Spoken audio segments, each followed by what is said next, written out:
Welcome to the Real Estate Guys radio program. I'm your host, Robert Helms. This week, we're in Rapid City, South Dakota for the annual edition of FreedomFest, a conference dedicated to all kinds of interesting topics. And today, we've got 4 guests for you and a wide variety of ideas to consider on the Real Estate Guys radio program.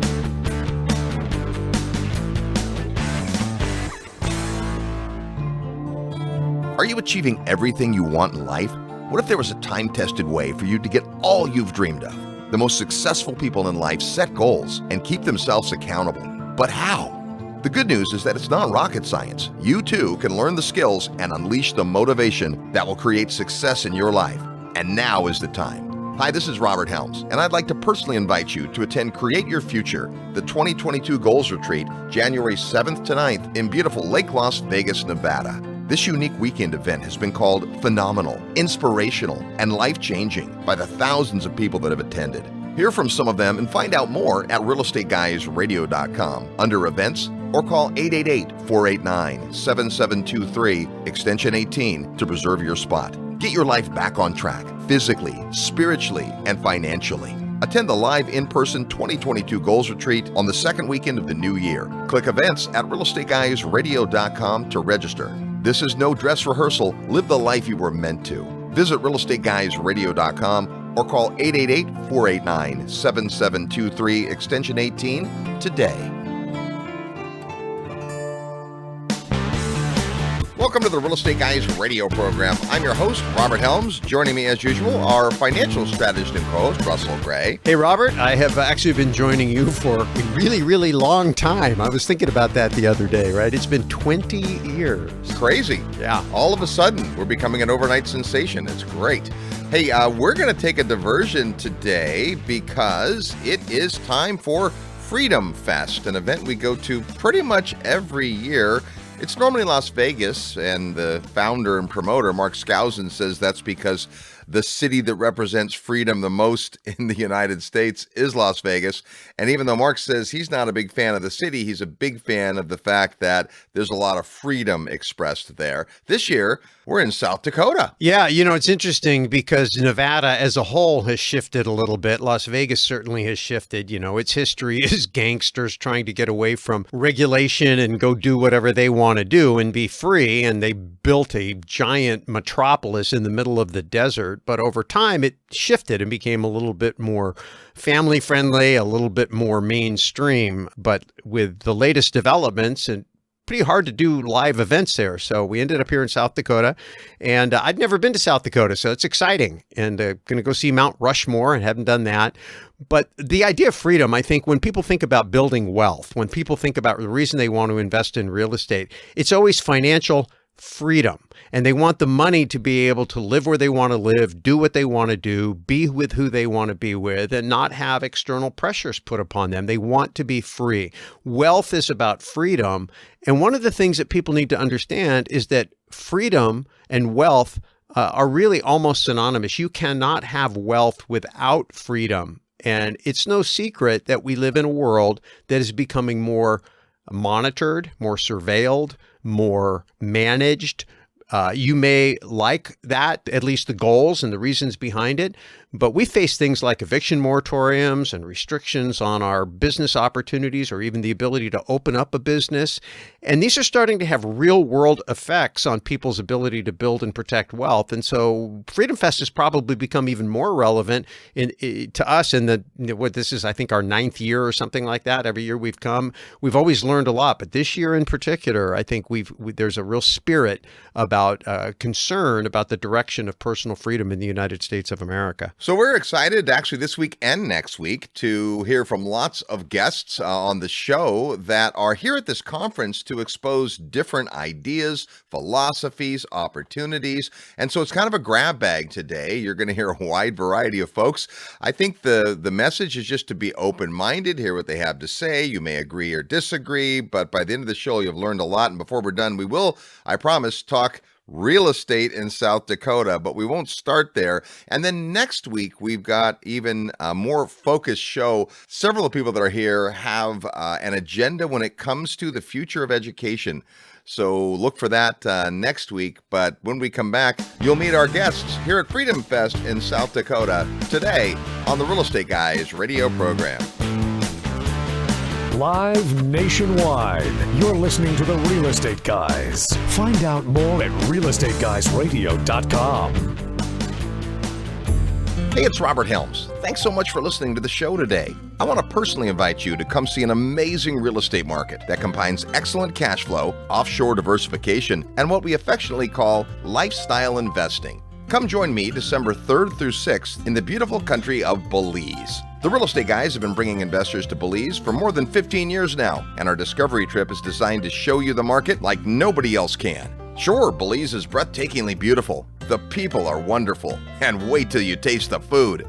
But the real opportunity is the real estate investment potential. Demand for offshore real estate has skyrocketed since the coronavirus shutdown, and with retirees looking for lifestyle, the work-from-home workforce able to be productive from afar, and tourism coming back strong, now may be the perfect time to consider Belize as a place to diversify risk in your investment portfolio. There's all types of opportunity in Belize when it comes to real estate investing, including both long-term and short-term rentals, commercial and retail triple net properties, business opportunities, land acquisition, development, agriculture, and more. And as the only country in Latin America with English as its official language, it's easy to understand the law. Property rights are strong, and contracts are in English. And in Ambergris Caye, a unique situation exists where demand for rentals continues to outstrip supply, creating a compelling environment for investors. So come see for yourself. Join me in December in Ambergris Caye, Belize, as we study the market, learn about the sustainable drivers, and tour lots of beautiful real estate.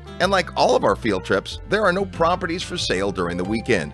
Rather, you'll meet lots of local providers that will help educate you about the market so that you can follow up with them after the trip if the market is interesting to you. You've heard about Belize and the Real Estate Guys for all these years. Now come see what all the excitement is about. Plus, we'll have lots of time over meals and activities to talk about all things real estate. To get the details, go to the website at realestateguysradio.com and click on events where you'll find the Belize Discovery Trip.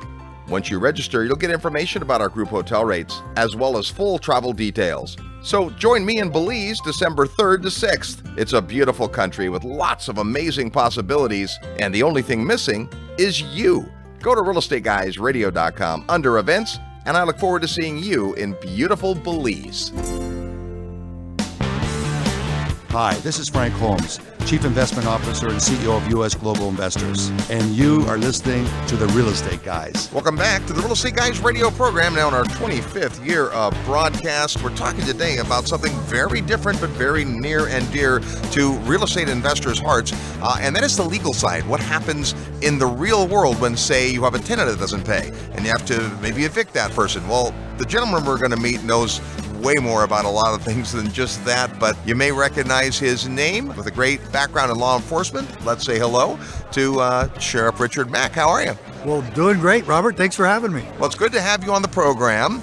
We've been watching your work for a long time because there's a big difference between the law as it's written and the law as it happens in real life. Yeah, there's constitutional law, there's common law, and then there's statutory law. And so I dealt with all three, and I certainly have dealt with evictions and foreclosures before, too, and that's not a pleasant part of the job. Well, let's talk about that. I know that's not your wheelhouse necessarily, but a lot of our listeners, they've been faced with eviction moratoriums. They have tenants that haven't been able to pay, and sometimes they have a heart for that, and yet they have to work out the economic exchange for real estate. So in the real world, when someone has an eviction that happens to them, the sheriff gets involved. How does that work? Well, the sheriff's the ultimate authority in the county, and in a lot of counties, and I was, he's also the tax collector for the county. And I hated that part of the job. Yeah. Never wanted to be a tax collector, especially after I read the Bible and saw what Jesus thought of tax collectors, well, Jesus liked them, but he said, "Why are you hanging out with tax collectors?" He says, "Well, the whole need no physician." Wow. So the lowest scale was a tax collector in the society. But at the same time, foreclosures, I will say this to President Biden, he had no authority to put a moratorium on evictions or foreclosures. That's not his purview. He does not have authority. He's not over that. We were renting at the time, And our landlord was so afraid that we were going to stop paying because I didn't have to pay anymore. Right. You know? And these poor people trying to make a living on their rental properties. And I said, no, we never stopped paying. We did our duty the whole time. But there's another issue. Banks that do sometimes fraudulent loans. Right. There was a sheriff in Chicago just recently who stopped all foreclosures on his own. And that was in 2008, 2009, and that was Sheriff Tom Dart. And he told the banks to shove it, that he wasn't going to serve all these foreclosures on people and kick people to the streets. I would have liked to have seen something work out where he was explaining it a little bit better to banks, and that banks were a little bit more compassionate about what was going on then. And one incident that I had is the bank foreclosed on a Hispanic family of 12, and the trailer they were living in was pretty dilapidated and wasn't worth $2,000. Yeah. And they wanted me to foreclose on them and put 12 people out on the street. And I said, what are you guys hoping to gain from this? So I told them no. I said, the morality of this is just I'm not going to do it so you can get a couple of dollars in your pocket. And I said, no, this family's staying in there, even if I have to find an alternative source for you to get your money. But I said, really, come on, Chase, you really don't need your money right now, and this family has got to stay in there. I think we all need to be a little bit moral about doing all of that. I don't believe that the president was being moral when he said, no, you can't do it, because he didn't think about the other side, the people that needed that for a living. Why not work out a program where you could cut the rent in half for a few months? You know, let people deal with this and keep government out of it. That's usually where you run into trouble. Well, it's such an interesting point, right? Your background, you're a police officer in Utah for many years, sheriff in Graham County in Arizona, and a lot of people found out who you were when you basically made this kind of a decision. Tell us that story. Well, the federal government came in and tried to commandeer sheriffs to enforce the Brady bill. That was Bill Clinton's big brainchild, you know, his big legislation. The big success of his first 4 years was the Brady bill, supposedly. I looked at it and I said, oh, you want me to work for the federal government for free on an unconstitutional gun control measure, and you can't tell me what to do. And so I don't work for you. And so a lot of people got, well, Sheriff Mack, you have to follow the law. I am following the law. The law that says I work for you. Right. And that I don't work for the president or the United States Congress. And so I said no, and I sued them, took it all the way to the United States Supreme Court, and I kicked their butt. Yes, you did. Well, this brings up such an interesting point, because there is, as we talked about at the beginning, the law as it's written, but sometimes what happens is the situation is much different than that. And in fact, you've put together an organization of kind of law enforcement and sheriffs around the country. Can you speak to that? Yeah, because we call them constitutional sheriffs. And we really believe that they'll do the right thing when it comes to human rights, civil rights. Like if we had more constitutional sheriffs during the civil rights movement, Martin Luther King would have never gone to jail for these ridiculous charges. Rosa Parks would not have been arrested for not giving her seat to a white man. I mean, are we totally insane? We did that, okay? And I don't care that the cultural norm accepted it back then. No, we should not have accepted it then. We should never have accepted slavery. We should have never gone along with any of this. And so another great American hero, Harriet Tubman, she led people to freedom, freed almost 100 people, and she would have been hung for what she was doing. Now they want to put her on the $20 bill. She was a hero. Of course she was. She put liberty first. That's what I hope we could see in history, that Rosa Parks, that the two officers would have refused to have arrested her, sat down next to her, and then escorted her home safely. That's the type of constitutional community servants as peace officers and sheriffs that we need today.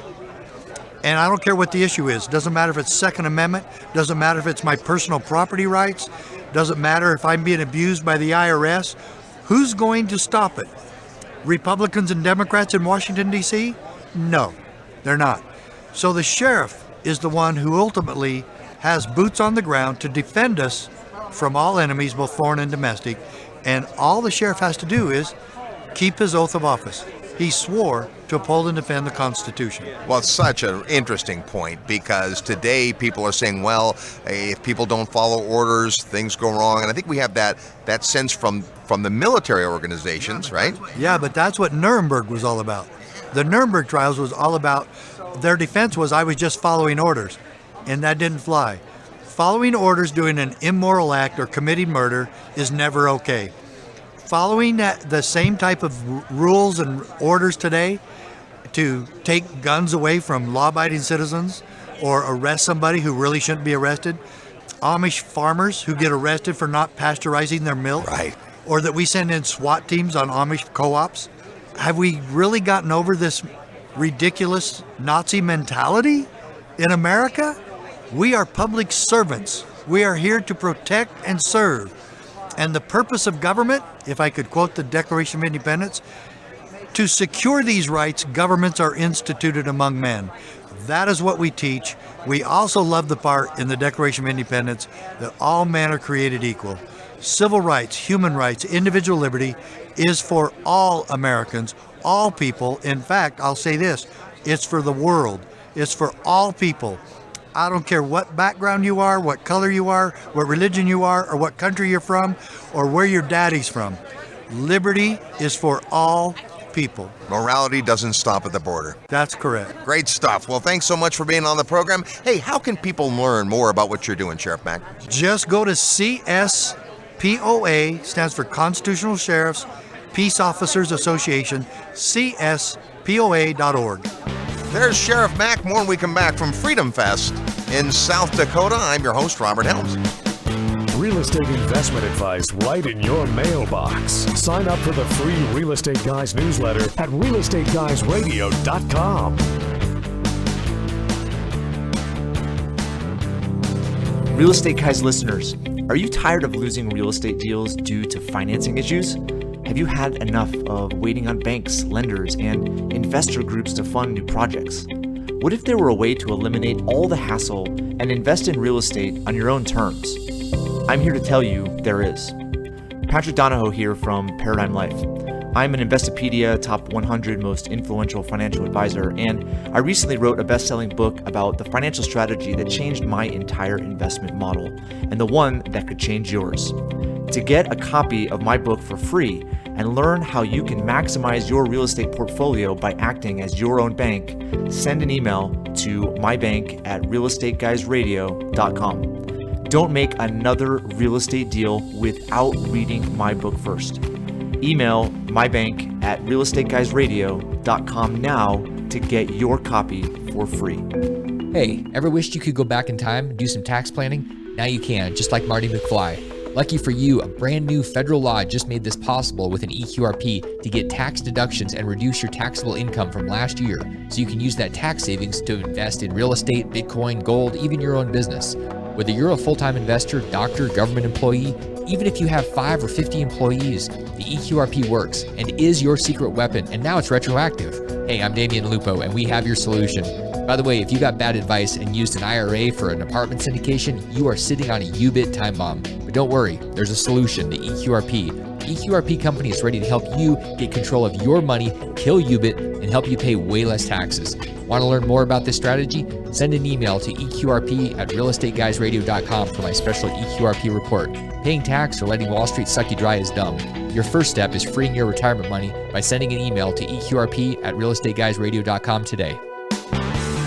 Hey everybody, it's Ken McElroy, and I'm on with the Real Estate Guys, and I'm very excited to be a guest and a speaker at the Investor Summit on the Sand in Belize coming up.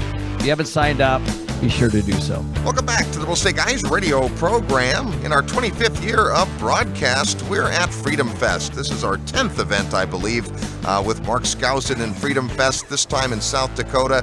But we're going to go to a different part of the world and talk China. Let's say hello to Joshua Philipp. How are you, Josh? Hey, doing well. You know, no shortage of news topics at the very least. Boy, that's true. So you are an award-winning reporter, and your area of expertise is China. Tell tell us, first of all, about how you got interested in China and put together the years of a study and research. Totally accidentally. Long story short, I was in New York City. I was just an intern in the summer, and I accidentally uncovered the Chinese Communist Party's United Front Work Department operations, which is where they work through the consulates. They go through the fraternal organizations, they call them tongs, which work with the Chinese mafia.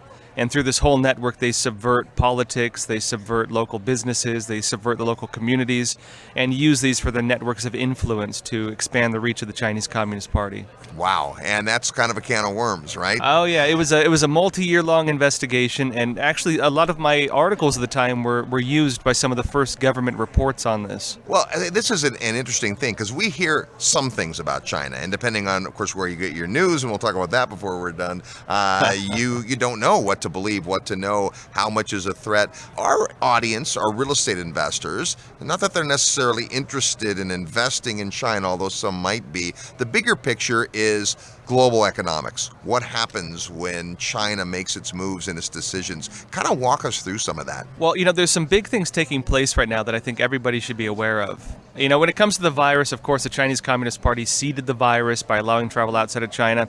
They created the model for dealing with the virus, which, is really because they lied to the World Health Organization about the effectiveness of lockdowns and mask mandates, and that the world adopted that to our detriment, I would say.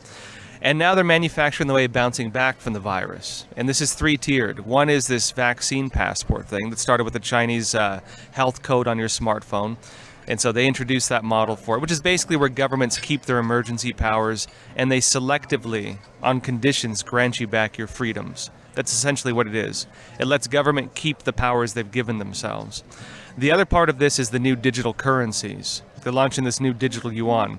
And as they're doing this, the Chinese Communist Party is going to all the different centralized banks around the world, and they're promoting their model for it. So these CBDCs, centralized banking digital currencies. Yeah. And these are not like cryptocurrencies. And there's one more too, I'll get to it in just a minute. These are not like cryptocurrencies where your identity is hidden and all this stuff. These are regulated, strictly monitored systems where every single transaction can be either approved or rejected by the regime. And certainly known. Oh, absolutely known, and that's half the purpose.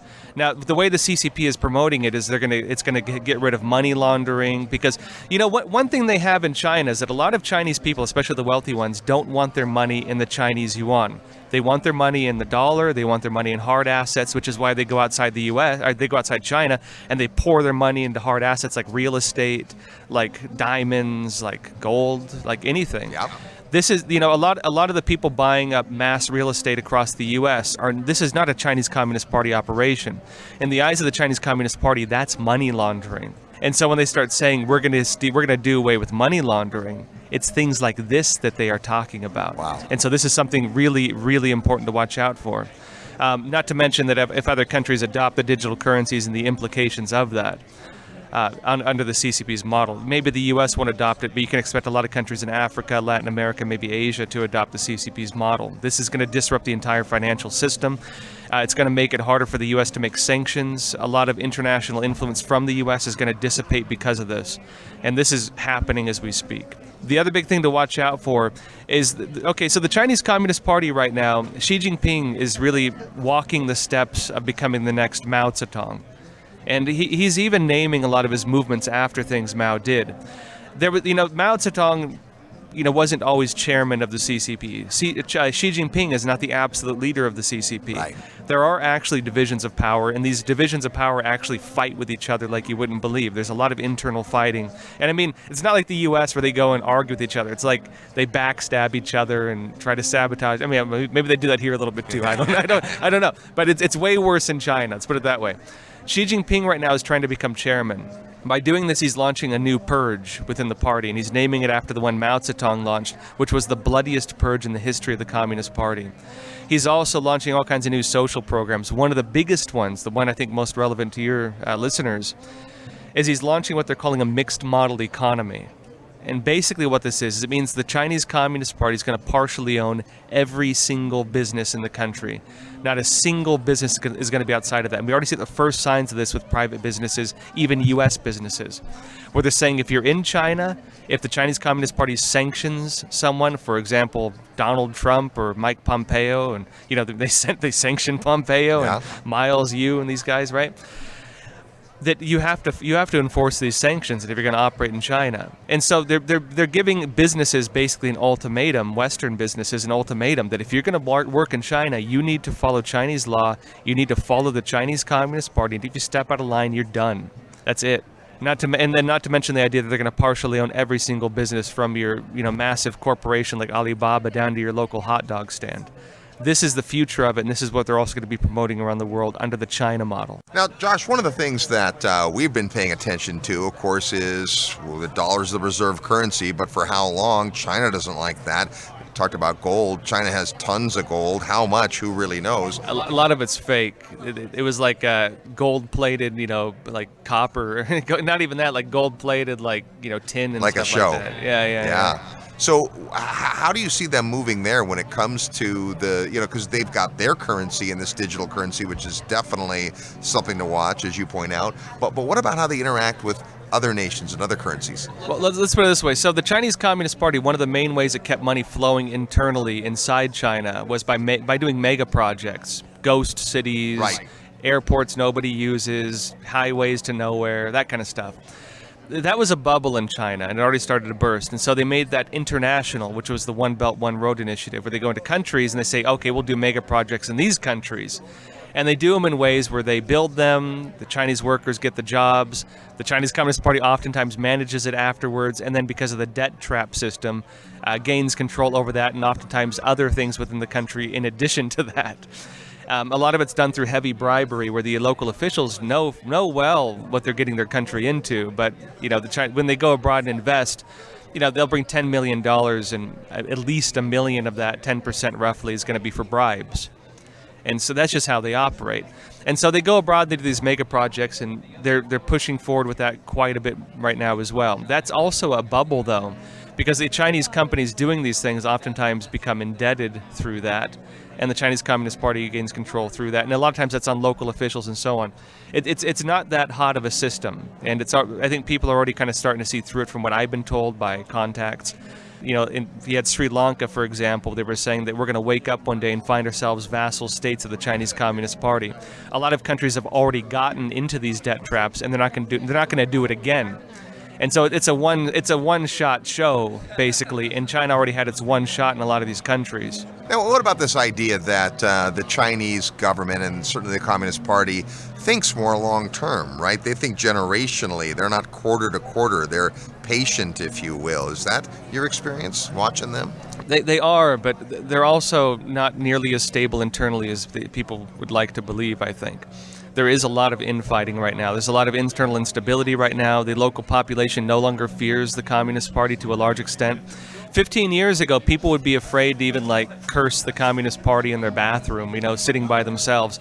Now you have people it's like common discussion to curse the CCP. And, then you see the Communist Party leadership trying to deal with that by tightening their controls, things like the social credit system and otherwise. And the Chinese people are just fed up. And you're seeing it. You're really, more so than ever, you're seeing it. So we have the perfect faces for radio, but you're a TV guy. Tell us a little about Crossroads, the program that you host. So Crossroads is a show I do with Epic Times. And it's a news analysis show. I also do documentaries. I did, for example, the virus documentary last year, investigating the origins of the Wuhan coronavirus. Had 100 million views. Facebook said it was fake, but almost everything has been proven true now. So lo and behold. Yeah, so we do investigations, we do documentaries, I do a live show 3 times a week, and it's pretty good, I think. There's Joshua Philipp from Epic Times. You can find out more about his show and what they do at epochtimes.com, epictimes.com. Thanks, Joshua. Hey, my pleasure. You're tuned to the Real Estate Guys radio program, live from FreedomFest. More when we come back. Need help with your real estate investment portfolio? Check out the resources page at realestateguysradio.com.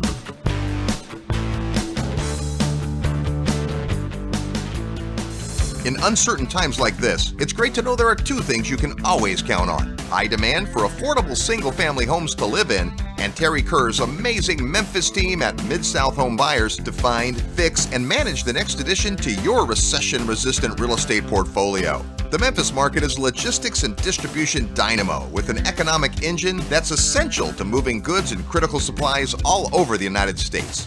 Quality rehab, proven profitable property management, affordable rents, and solid ROI make turnkey property investing through Terry's team a dream when it matters most. To learn more about Memphis and Mid-South Home Buyers, send an email to midsouth@realestateguysradio.com. That's midsouth@realestateguysradio.com. If you love real estate and have always wanted to own your own business, listen up.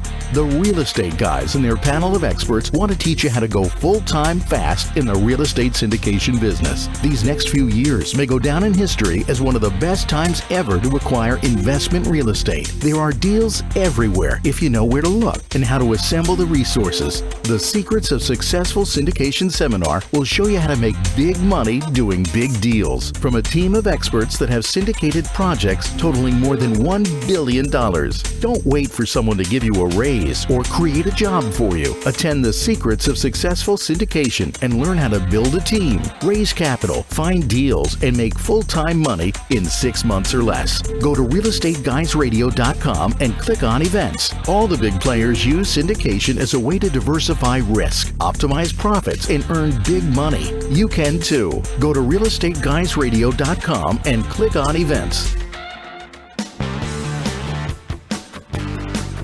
Hi, this is Kim Kiyosaki. I'm the author of Rich Woman, and you are listening to The Real Estate Guys. Welcome back to the Real Estate Guys radio program. This week in Rapid City, South Dakota at FreedomFest. Lots of amazing people to talk to here. So much so, in fact, that next week we'll do it again. Before we get back to our interviews, it's time to play real estate trivia. That's your chance to win a prize by knowing today's real estate trivia question, which is going to have something to do with South Dakota, of course.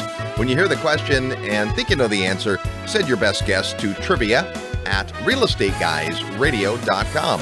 Trivia@realestateguysradio.com. The first person to get the answer right is going to get an awesome book called Success Habits of Super Achievers, a collection of incredible stories that you are going to dig. That can be yours if you know today's real estate trivia question. Last week on the show, we had Dave Zook talking about ATM investing and self-storage, and we asked this: where in the world was the first commercial self-storage facility?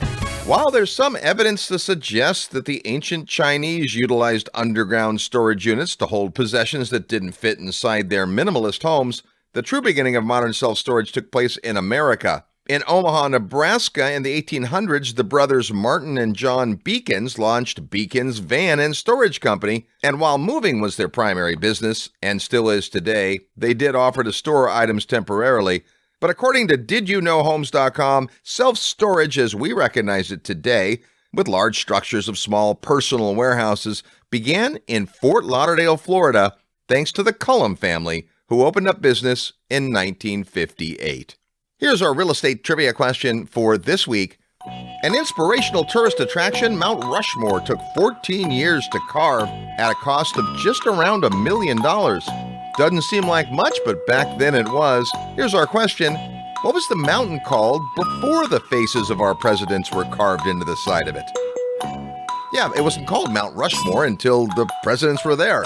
What was it called before? If you know or just want to take a guess, send your answer to trivia@realestateguysradio.com. Include your name, your mailing address, and the answer to the question.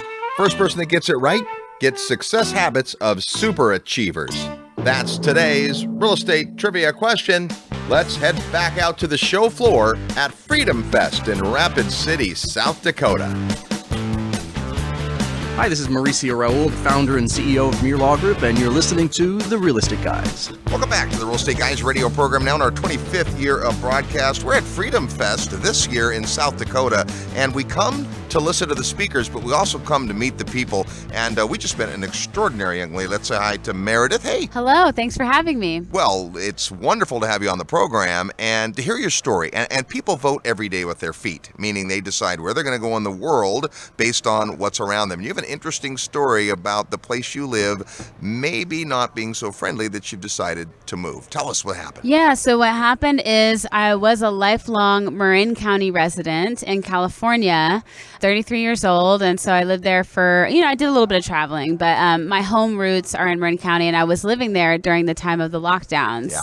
And you're in a business. Yeah, so I was a business owner. My business name was Aerial Arts Fairfax. What we were was predominantly an after-school program for kids, teaching them the amazing arts of aerial circus acrobatics. So that includes trapeze, aerial silks, lyra, hammock, and really anything that you can hang safely from the ceiling. Wow, fun. Of course, then the lockdown happened and people aren't allowed to go and do these kinds of things. Tell us what happened from there. Yeah, so what happened was on March 19th, the government let us know that so many businesses were considered non-essential, and all the businesses that were considered non-essential were forced to close.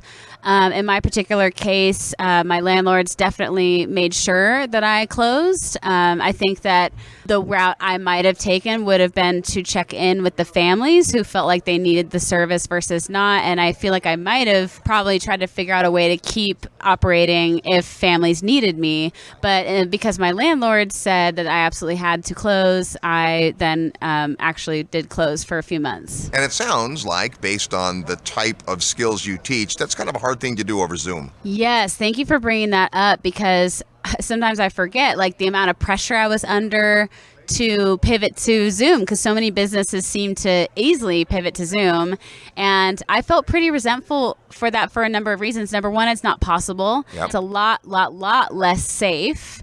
And number three, the value of being in the room together is really the bulk of the benefit of what I had to offer especially for a kids program. Like, I feel like there is a lot that is lost when you're just having your face in front of the screen for so many hours in the day. And my program was one of the programs that beckons that people are in the room together. There's interaction, there's collaboration, and lots of confidence and strength is built through being in the room together. One of the things that we hear, of course, is that small business owners tend to have a little bit of capital. If something were to happen in their business and be shut down, our friend Simon Black says on average it's about 30 days, restaurants even less. Now you have a situation where for months and months and months, there is no commerce. But not only that, it's not like every client is going to come bouncing back the minute that the place opens up. So based on that, you've made some decisions, and tell us about that process. Yeah, so we had 2 times where we were open and then close again. Then open, I tried doing an outdoor program between October and January. And then it was January 2021 when I finally made the decision to throw in the towel, because it was causing me such astronomical personal damage and financial damage. And it was just about 2 or 3-ish weeks ago, I decided to get rid of majority of everything I owned, put whatever I could fit into my Prius, and drive out of the state of California.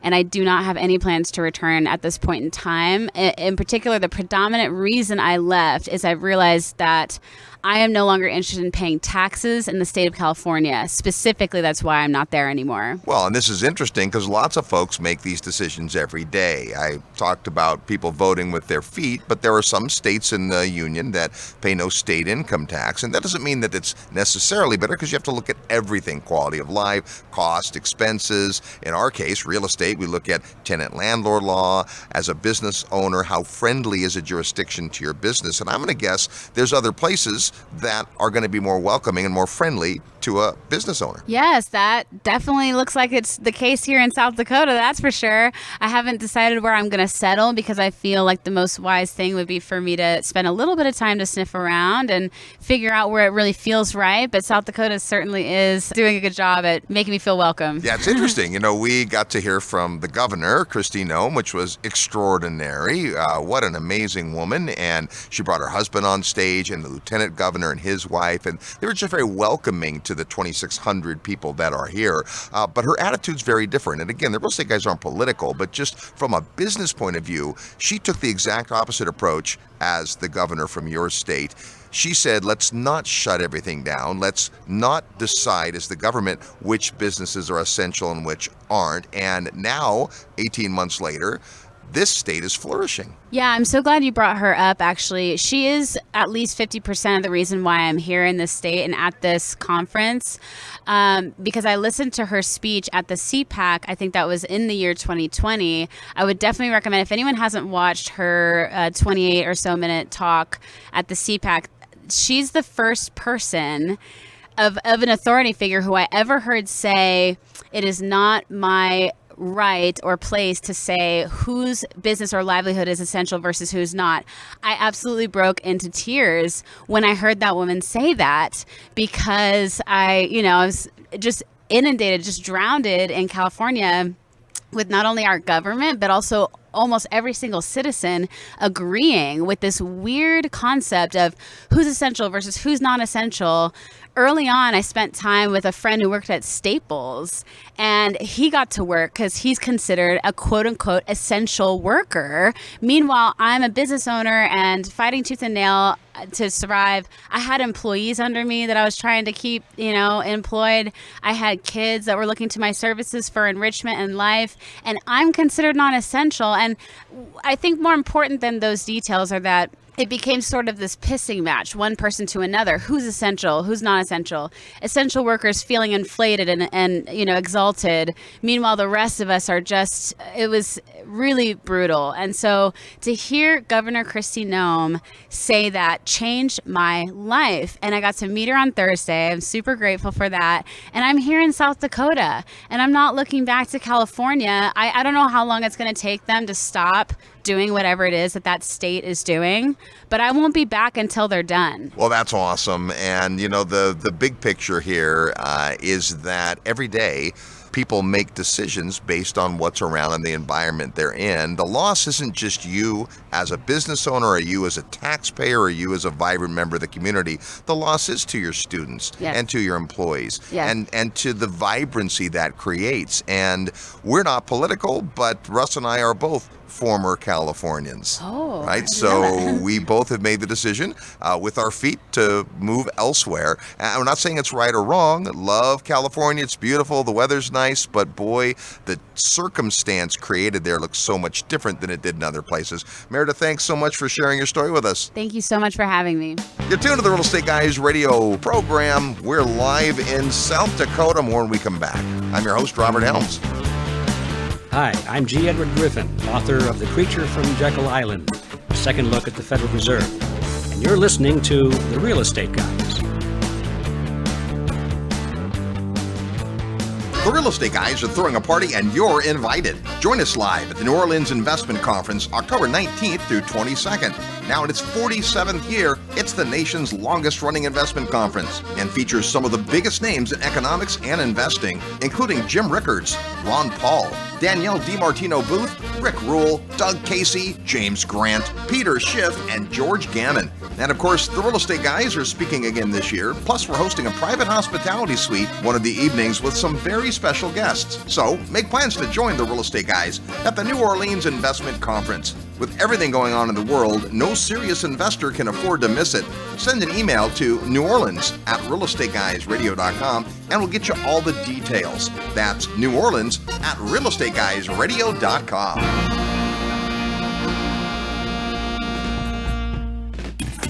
Having trouble finding deals where the numbers make sense? Invest in an asset class that delivers cash flow to you in good times and bad, and where most of that cash flow is tax-free. I'm Dave Zook. Many of you have heard me speak at Real Estate Guys events or heard me on their podcast. My team is a top 5 ATM operator in the country, and right now accredited investors can make cash flow returns well into the double digits and get huge tax deductions. For your free report on this lucrative asset class, email atm@realestateguysradio.com. Hey, it's Kyle Wilson, Jim Run's 18-year business partner, and you're listening to The Real Estate Guys. Welcome back to the Real Estate Guys radio program, now in our 25th year of broadcast. Well, all kinds of things we're learning in South Dakota, but I know real estate investors want to actually know about the market of South Dakota. So did I, and I had a chance to go see this next guest present on it, and he knows a lot about it. Let's say hi to Adam Hendry. Hey, Adam. Hi, how's it going? It's going great. Enjoyed meeting you and hearing a little bit about what you're doing. Before we talk about South Dakota, because you've got obviously a lot of great points about that, context-wise, give the listeners a little idea about your background, because it's fascinating. And of course, we'll segue into what you guys do in multifamily and beyond that. Sure. So I started SouthDakota, which is the parent company, about 14 years ago in 2007. My background's in real estate, investment banking, private equity. Although for the last 10 plus years, we are really a property management company where we've been owning and buying all sorts of real estate with a focus on multifamily in probably over 20 states. I'm the managing member of the entities. We have about 300 employees. We finished last year with about 9,000 apartments and 50 properties that we manage commercially third party. Excellent. And so I wanted to make sure the listeners understood you weren't just some guy that buys houses in South Dakota, but you got interested in the South Dakota market, and the presentation you gave really hit the bullet points. Tell us what intrigued you about South Dakota. So about 5 years ago, I would say 2016, 2017, a lot of the primary markets and even secondary markets had gone up so much in price and cap rates had come down. I was starting to get a bit concerned about some of the fundamentals, and I saw the construction projects that were being built.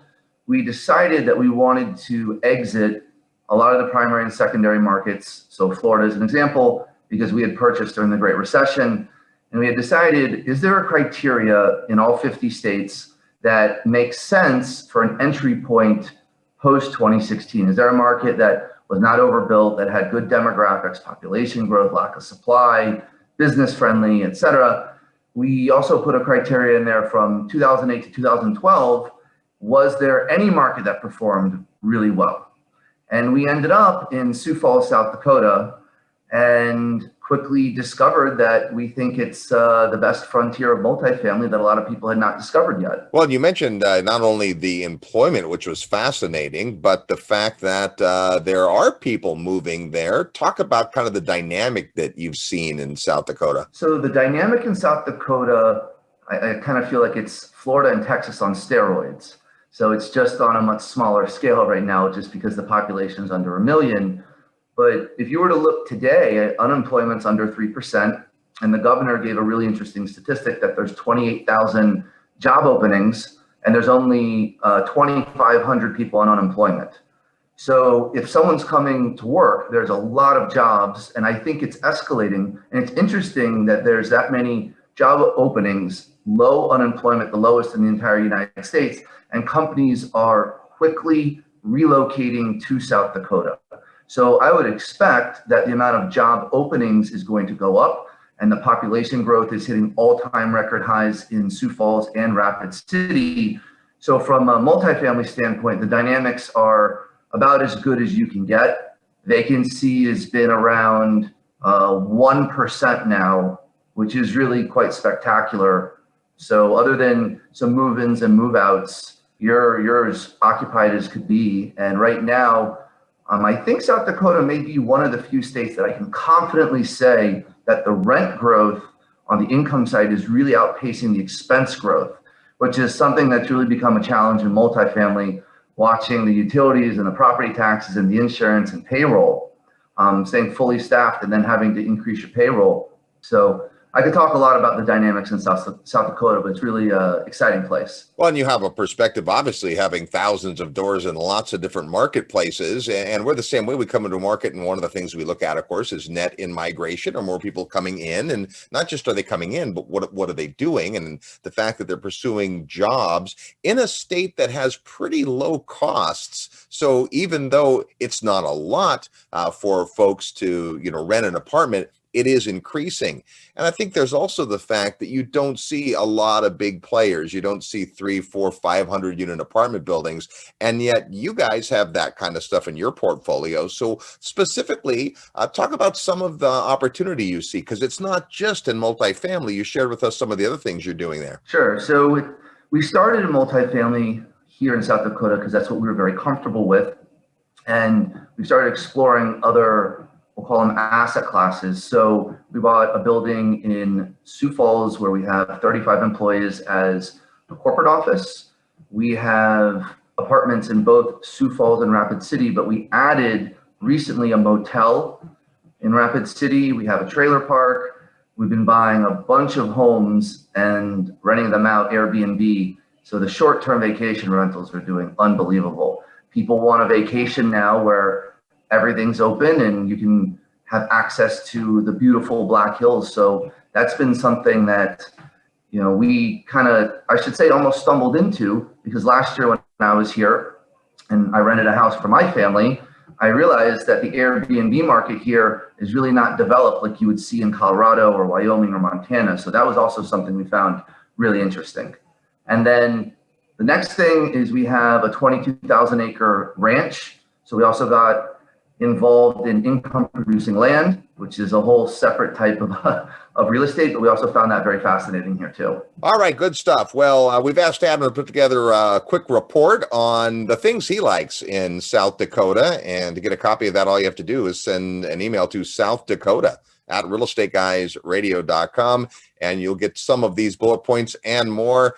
Adam, we'll look to have you back on the program. Thanks so much for sharing with us today. Thank you. Great to be with you. You're tuned to the Real Estate Guys radio program. Thanks for tuning into the show. We're in South Dakota for FreedomFest, and my goodness, what a wide variety of characters. Yeah, but there really is a common theme if you think about it. What I always enjoy doing is listening to these interviews that you do and then being able to come at the back and provide some context. And I'm always looking for the common threads. Obviously, Sheriff Mack is interested in protecting people's constitutional liberty. And when you think about that, the right to own private property, the right to collect rents, the rule of law. Of course, the eviction moratorium has been kind of a big deal. The Chinese thing, that's really interesting because as China's economy has ascended, they have tremendously more influence on what goes on globally. And as the global economies have become more intertwined, you can't just live in a silo anymore. You can't just live in your own little bubble and think that these things that go on the other side of the planet won't and can't affect you, especially when it comes to China. And so China relations matters, China's economy matters, China's financial markets matter. There's a lot of reasons to be paying attention to China. In fact, going way back to 2004, Robert, you and I were at an event with Dr. Dennis Waitley, and he had said back in 2004, you better start paying attention to China. And I listened to that. I didn't quite get it. By 2009, in the wake of the financial crisis, I started to realize that that was important. And then as we chronicled in our real asset investing report, China has really been aggressively working to supplant the United States as the world's dominant financial power. That will have a profound impact on Americans and American investments in all dollar-denominated assets. So that was a really important one. And then, of course, you've got these emerging markets, or what I call these undiscovered markets, a market like South Dakota, where people are coming because it's more free, there's more opportunity. Little small business people have realized, hey, if I'm in one of these bigger places, the way they think, they tend to shut people like me down, and they've experienced that. Well, as you heard from Meredith, she's one of those people that was out in a state that really kind of clamped down and deemed her business non-essential. And so she's looking and she's thinking, hey, maybe South Dakota's a new home for me. That has real estate ramifications. So all of these things matter when you're trying to understand kind of the ebb and the flow of people, migrations, the movement of money, where the policies are going to be friendly to the people that are going to create businesses or employ people. And all of those things matter to real estate investors. So big thanks to all of our guests today and to Mark Skousen and his team for organizing a stellar event. They've already made the decision that next year we'll be back in Las Vegas. And you can find out the details at the Real Estate Guys website under events, where you eventually will see next year's Freedom Fest, and we're planning to be back. Next week, the show will be focused on the future of education. We've met some awesome folks here that have some big ideas to share. Until then, go out and make some equity happen. This episode of the Real Estate Guys radio show is brought to you by Paradigm Life. Powerful cash management strategies using life insurance. Learn more at beyourbank.com. Mid-South Home Buyers. Low-cost, turnkey cash flow properties in Memphis, Tennessee. Corporate Direct. Asset protection strategies for real estate investors. From attorney and rich dad advisor Garrett Sutton. Find these and other great companies under the Resources tab at realestateguysradio.com. To learn how you can expose your product or service to the Real Estate Guys audience, call 888-489-7723 extension 4. That's 888-489-7723 extension 4. Or use the feedback page at realestateguysradio.com. Thanks for listening, and we'll see you next week right here on the Real Estate Guys Radio Show.